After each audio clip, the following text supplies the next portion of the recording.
Tara mga chong, isa na namang specs and features and test ride ito dito sa Tigerbug Motovlog. Malay natin, next time makasama naman natin itong adventure bike na to sa full review. Ito ang Suzuki V-Strom 250 SX. SRP 229,000 pesos.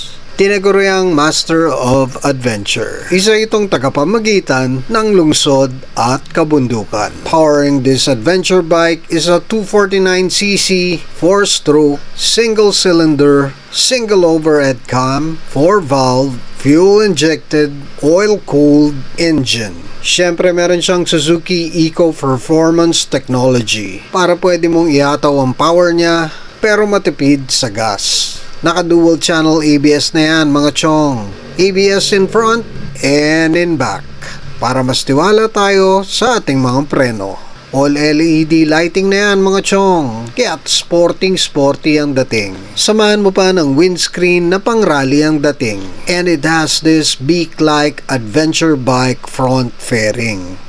With an 835mm seat height, sakto para sa mga Pinoy adventure riders. Medyo tiptoe ako dito mga chong at 5'7". Sa fuel tank capacity niya na 12 liters at konsumo nitong 35 kilometers per liter, pwede kang mag-ikot, maghanap at manatili pa ng sandali sa anumang lugar na gusto mong puntahan. As of now, dalawa pa lang ang color variants nito. Standout sa kalsada ang Champion Yellow at very stunning ang presence ng glass sparkle black. Telescopic front forks niya, large diameter na to mga chong. Di lang pamporma yan, may silbi yan sa stability. Easy start system, fuel injection, Suzuki all cooling system, lahat ng teknolohiya para sa isang simpleng tanong, ready ka na ba? And we have a full digital meter panel. Naked handlebars, adventure type. Meron tayong passing lights, high beam, low beam, signal lights left, and signal lights right. And pwede mo rin siyang palagyan ng auxiliary lights with a switch mounted on the handlebars. And this is the kill switch. At protektado ang ating mga kamay dahil dito sa handguard. And for added safety para sa mga legs naman natin, meron siyang factory-fitted OEM crash guard. At dito sa ilalim mga chong, meron siyang skid plate o bash plate. Pamprotekta yan dito sa engine natin. Alright, so ride na natin itong Suzuki SX250 V-Strom. Okay, subukan natin kung kaya. Okay, 1 down 5 up to.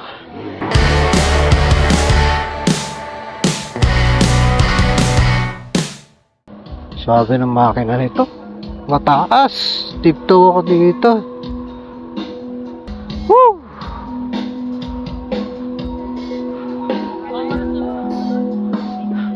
Actually, first time ko lang nakaride ng Suzuki. Lahat na yata ng motor dito, suabe ang takbo ha. Parang pouring kitten.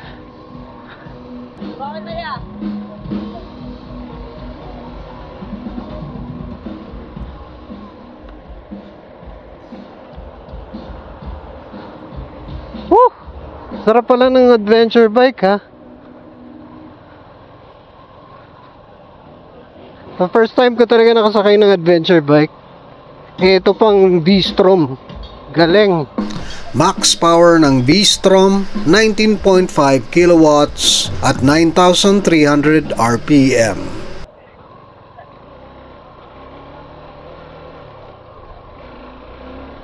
Oh, lakas. Grabe. Segunda pa lang yan ha. Around 26 horsepower yan. Medyo mataas ang RPM nito, it means lakas nito. Pag tumaas na yung RPM, doon na siya maglalabas ng power niya. Anyway, yung suspension niya, medyo hindi siya yung so, maganda yung suspension, yung feeling ng suspension sa harap, maganda yung play. Etong sa likod, syempre, adventure bike to eh.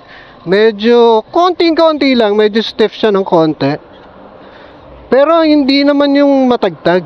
Meron siyang allowance for, yung yung off-roading.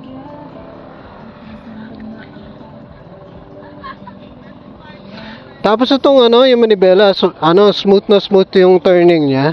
And I like it kasi napaka-relax. Pero ang lakas ng, ayun lakas ng torque. Grabe, konting-konti lang. At sa max torque naman ng V-Strom, 22.2 Newton meters at 7,300 RPM. So yung torque o hatak nito na ginagamit natin sa mga akyatan, sa overtaking, and for carrying loads. Solid na tong 22.2 Newton meters para sa isang 250cc. And the fact na it peaks at 7,300 RPM, so ibig sabihin, gamit na gamit natin yung mid-range torque nito.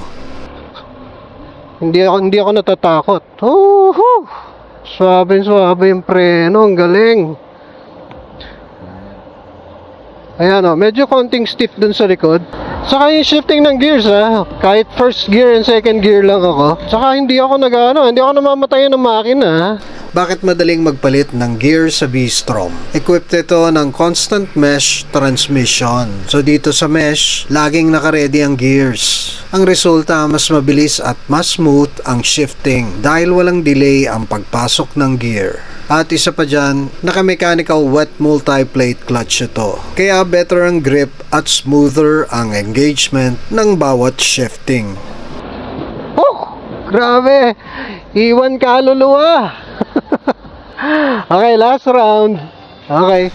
Sa test ride, ramdam mo agad ang gaan ng clutch at ang linis ng gear engagement. Kaya kahit sang kalsada mo siya dalhin, sa city man o sa probinsya, mabilis ang response niya pero relax ang pacing. In general, ang acceleration feel nito, linear siya, predictable, hindi pa bigla-bigla, pero hindi rin bitin. Responsive ang acceleration niya at smooth ang throttle feel, especially sa mid to high RPM range. So, ibig sabihin nito, very manageable itong motor na to sa mga city rides. Para naman sa mga open roads, rewarding ang power nito pag ni-rev mo. Sa mga light off-roading at provincial roads, smooth ang throttling nito at manageable ang power. So beginner friendly ito mga chong, pero very capable siya to conquer terrains. Kung bibili ako ng nag-adventure bike, etong V-Strom ang bibilin ko. Galing. So that's your Suzuki V-Strom 250 SX. SRP 229,000 pesos.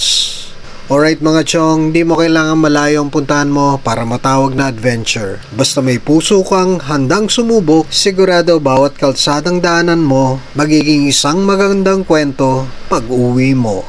Live, love, ride with Tigerbug Motovlog. Again, this is Bien Garcia.